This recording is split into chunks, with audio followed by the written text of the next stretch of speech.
This week's review is something of a bit of an anomaly when it comes to the channel. And not only that, it marks a first time for doing something, with today's review being a situation that hasn't come up in the previous 290 episodes of the channel. What could I possibly be doing for the first time that hasn't come up before in the past 6.5 years? Well, that would be reviewing a game for not the first time, not the second time, but the third time. And you might be thinking, well, Dave, that just sounds ridiculous and a waste of time. Why would you put the effort into reviewing a game that you've not only reviewed once already, but twice? And to that, I'd respond that, well, I'm pretty ridiculous, and this channel could certainly be construed as a waste of time. So in that sense, this is a totally on-brand thing to do. However, I should probably pause for a second, because I'm sure that, there's some of you out there that don't know me, and are now confused because, you don't think I look that ridiculous.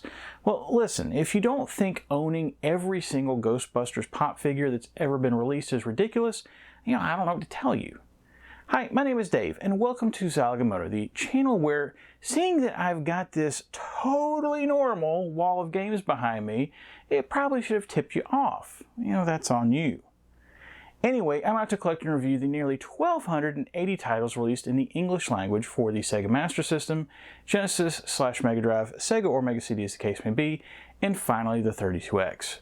Basically, if I can plug it into a Genesis, either by itself or with some sort of add-on, and be able to read what's up on the screen, I'm trying to get a copy of it and review it for posterity, with both looks at that original packaging and gameplay captured from original hardware whenever possible.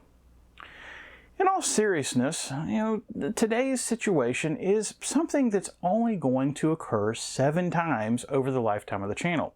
And Mortal Kombat is ironically the only game of those that I've reviewed any version of thus far.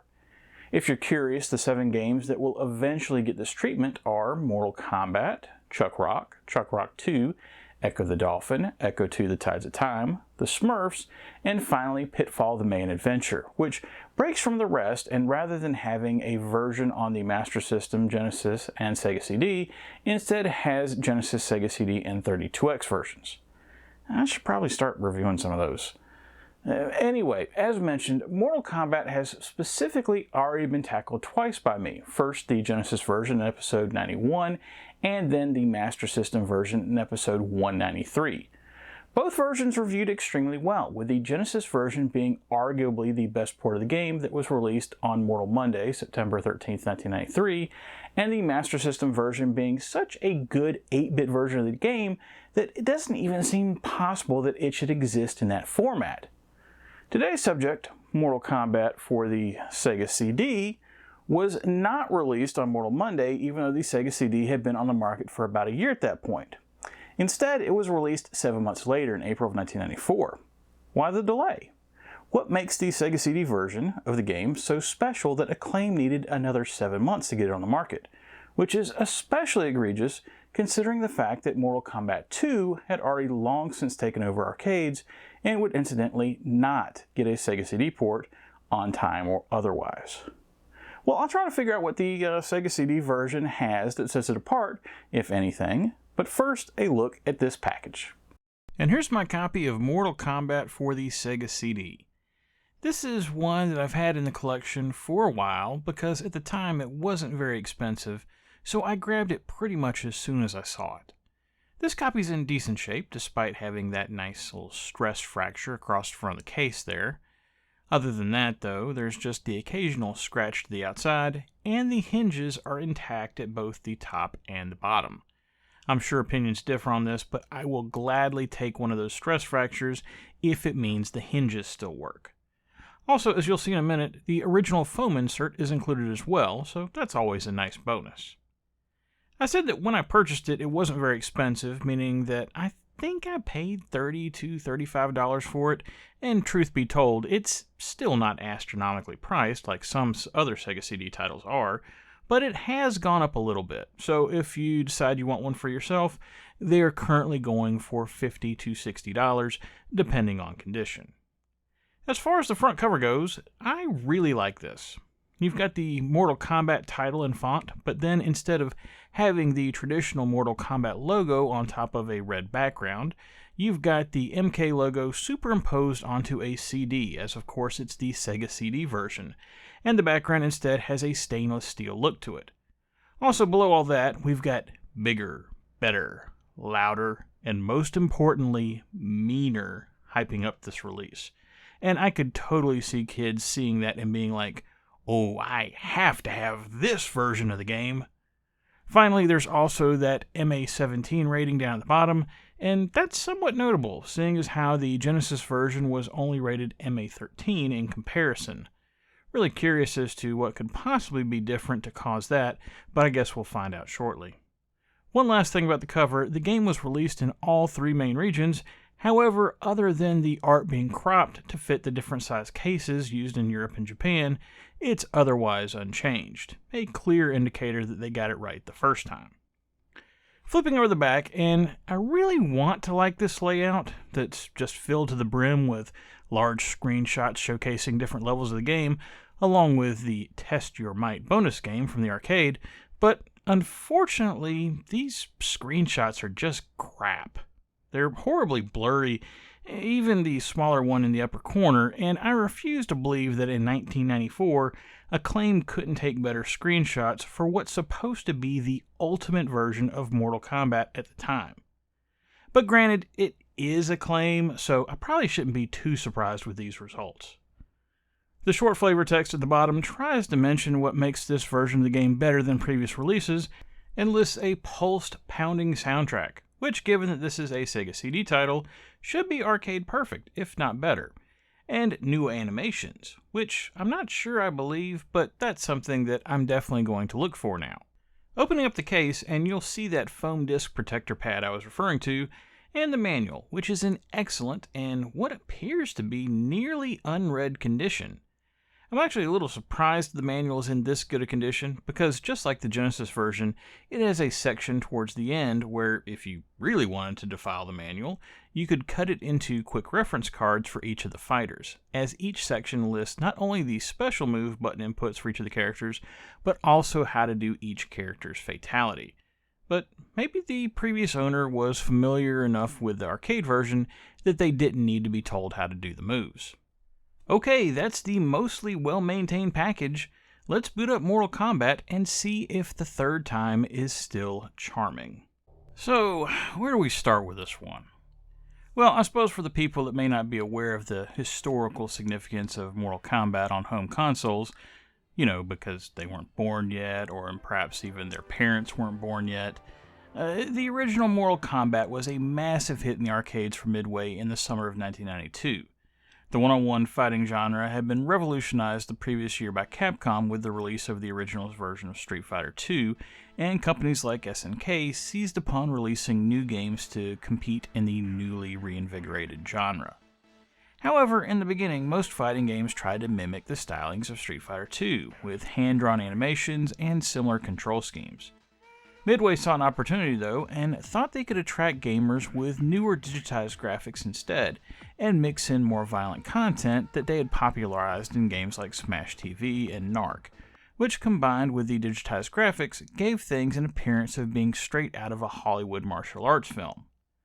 Because kids love gratuitous violence and hand-to-hand combat, I think I covered this a few weeks ago in the WrestleWar review, everyone wanted to play Mortal Kombat. But of course not everyone could get to the arcades to do so, and it was expensive. So Mortal Kombat was a prime candidate for porting to home consoles, which happened on Mortal Monday, September 13th, 1993, with versions of the game releasing for the Genesis, Super Nintendo, Game Gear, Game Boy, and even the Master System in Europe, pulling off the somewhat uncommon at the time worldwide debut on a single day. There was, of course, much argument and back and forth between gamers as to which version of Mortal Kombat reigned supreme. The Super Nintendo version, which featured arguably closer to the arcade graphics and sound, or the Genesis version, which had, blood and uncensored fatalities. And that might sound like a silly argument, but for a game like Mortal Kombat, the violence is intrinsically part of the game, so not having it fully included is a bit of a problem. It's almost like, was it better to watch an edited for TV version of Die Hard on the good TV, or the theatrical release on the crappy smaller TV that you had in your bedroom? But there was one major platform that didn't get a release on Mortal Monday, and that was the Sega CD. And not the NES, be serious. It was bad enough that it got ported to the Game Boy. Anyway, with all the hype and pomp and circumstance around Mortal Monday, not having it release on the Sega CD on the same day and date was a bit odd. But clearly Acclaim thought that they could double dip with Sega CD owners, as they did the same thing with the Sega CD version of NBA Jam, releasing after the Genesis version, and just in time for Christmas. I don't think we have to look real far to find a motive here. Regardless of any of the questionable decisions made by the Acclaim executives here, the Sega CD version needed to be different than the Genesis version to give people a reason to buy it, or significantly better if they wanted to convert Super Nintendo owners that would then have to invest in a Genesis and a Sega CD to play it. And before you think that's a ridiculous scenario, I honestly wouldn't be surprised if it happened, especially in more affluent families, or kids that were older with part-time jobs and could buy their own gear. I myself was lured to the 3DO by Doom, and, well, I'd rather not talk about that. Anyway, is the Sega CD version of Mortal Kombat noticeably better than the Genesis version? That's the question. To answer that, we've got to take a look at what is actually different between the two. Now, let's start out with the things that are mentioned directly on the package. First, that MA17 rating. Why does the Sega CD version have a MA17 rating rather than an MA13? The Genesis version had blood and uncensored fatalities, right? What else could be different? Well, the difference is that while the Genesis version does have all that, the blood was at least hidden behind the famous Abacab code. So technically, if a kid doesn't know the code, which wasn't in the manual by the way, they wouldn't have blood. It's a silly distinction, and the code was so easy that literally everyone knew it, but that's the reasoning, and that's why the Sega CD version is rated MA17 instead, because the blood is no longer hidden by a code. This is definitely something I'm in favor of, and it probably should have been in the option menu to turn on-off from the beginning, but is it worth buying a new version of the game over? Not really. Then there's the mention of new animations on the rear of the package. This was definitely confusing to me at first, because if you do a direct A to B comparison between the Genesis and the Sega CD versions, they appear on the surface almost identical, down to the modified health bars and the names at the top of the screen, which some argued was one of the reasons why the Super Nintendo version was better, because it had a presentation that was closer to the arcades.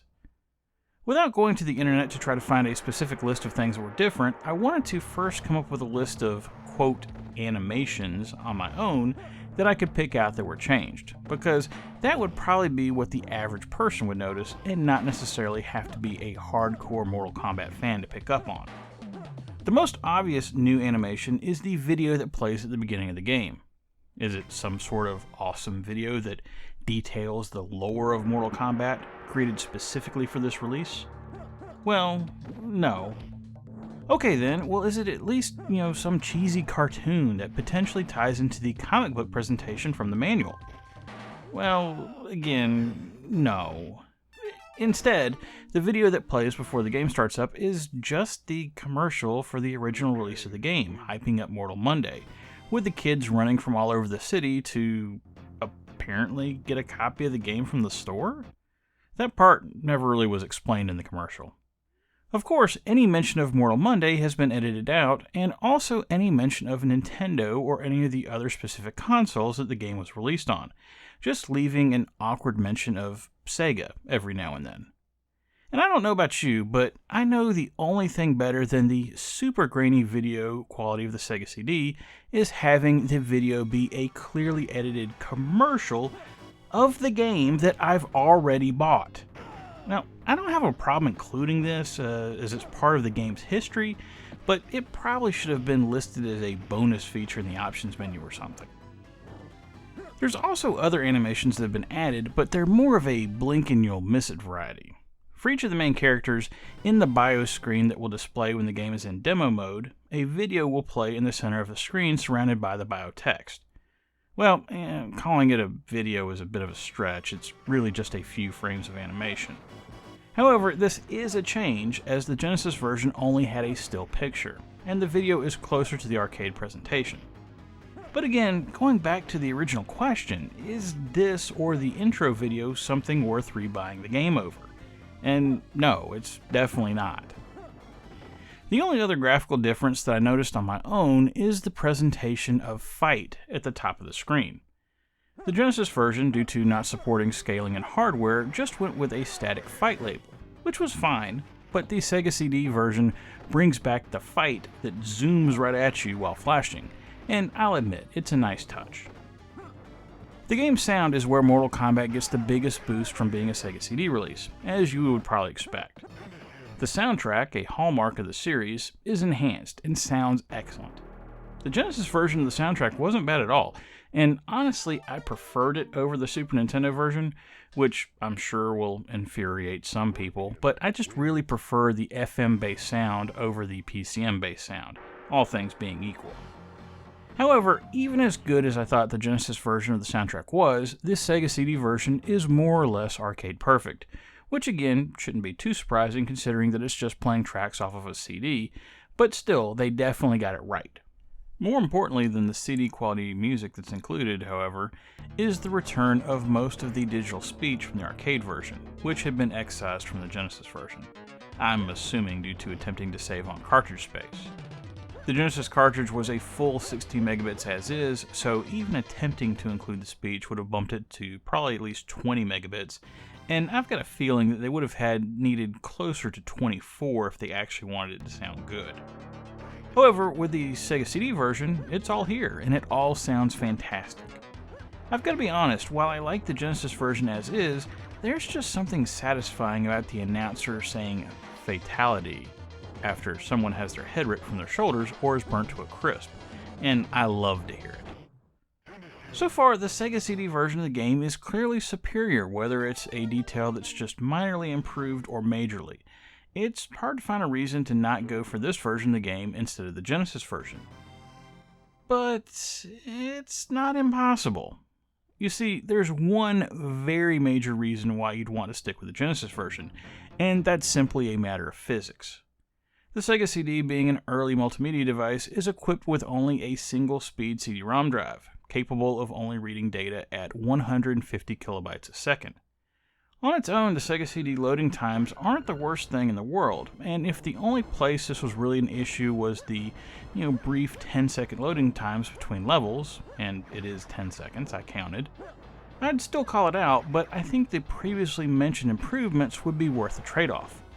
The problem is, that's not the only time that you have to deal with disc loading.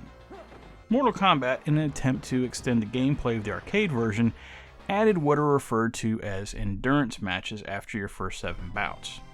And I actually like this concept, and I think it's a good way to both really challenge players and make up for the fact that normally there would only be 9 matches due to the limited amount of characters in the first game. The endurance matches have you having to take on 2 other characters, one right after another, to win a round, hence the endurance name. In cartridge-based versions of the game, this is no problem, as the second character can load directly in after the first one is defeated.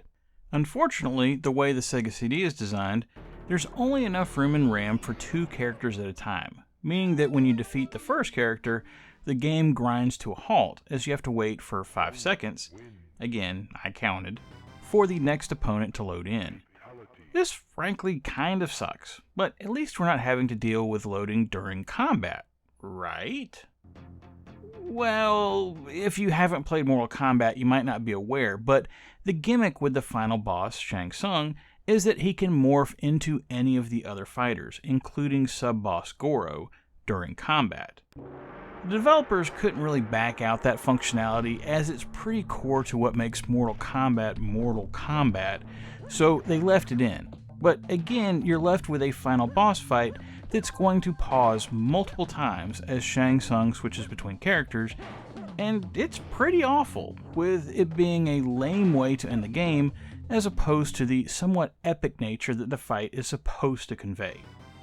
If I can silver lining it a bit, when Shang Tsung switches characters, you will get a frame or 2 of the animation early, so you'll know ahead of time which character is going to pop in, which I guess might help more novice players know what to prepare for, but ultimately I think that's more of a lipstick on a pig situation.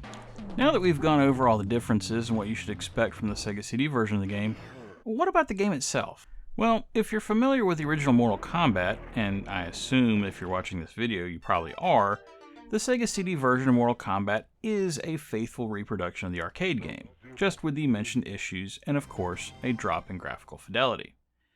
If you're not familiar with Mortal Kombat, I'll go through it real quick, but the game is a one-on-one fighter that utilizes revolutionary at the time digitized sprites that were captured from real actors, aside from Goro, who was created via claymation. The game controls in the arcades were a 5-button setup with 2 punches, 2 kicks, and a block button. And while the game is playable on a 3-button Genesis controller, for it to really shine, you'll want to utilize a 6-button controller. Whatever method you use, the game controls are nice and snappy, and both special moves and fatalities are able to be pulled off with ease. As you would expect with it being a one-on-one fighter, the game can either be played with a friend in 2-player mode, or you can take on the single-player story mode from the arcade, which has you work your way through the 6 other main characters and a mirror battle with yourself before competing against 2 non-playable boss characters to finish the game and get a storyline ending with your chosen character. All of the action from the arcade game is here, including hidden character Reptile, but not much else is added, so any complaints that anyone had about the arcade game will be present here as well. I.e., if you thought that the arcade version had too few characters, or that they were too similar to each other, well, you're still going to think that. When playing the Sega CD version of Mortal Kombat this week, I was really hoping for this game to be the ultimate version of the game that I was going to review.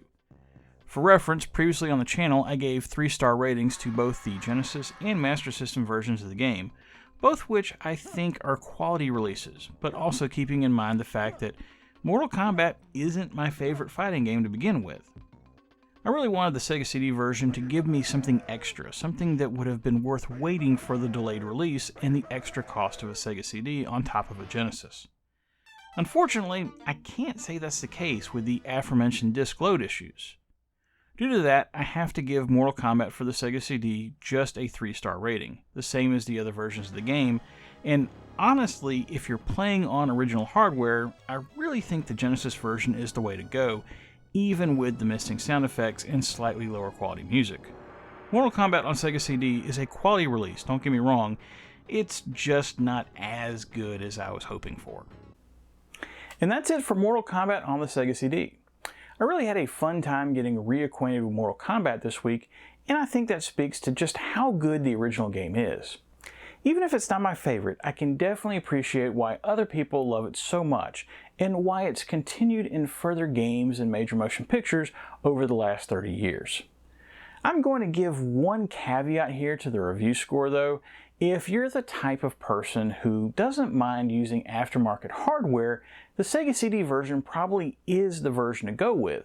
Because if you're able to use something like a Mega SD or a Mega EverDrive Pro and have the disk image be available via flash storage, all of those load issues that I was complaining about will go away.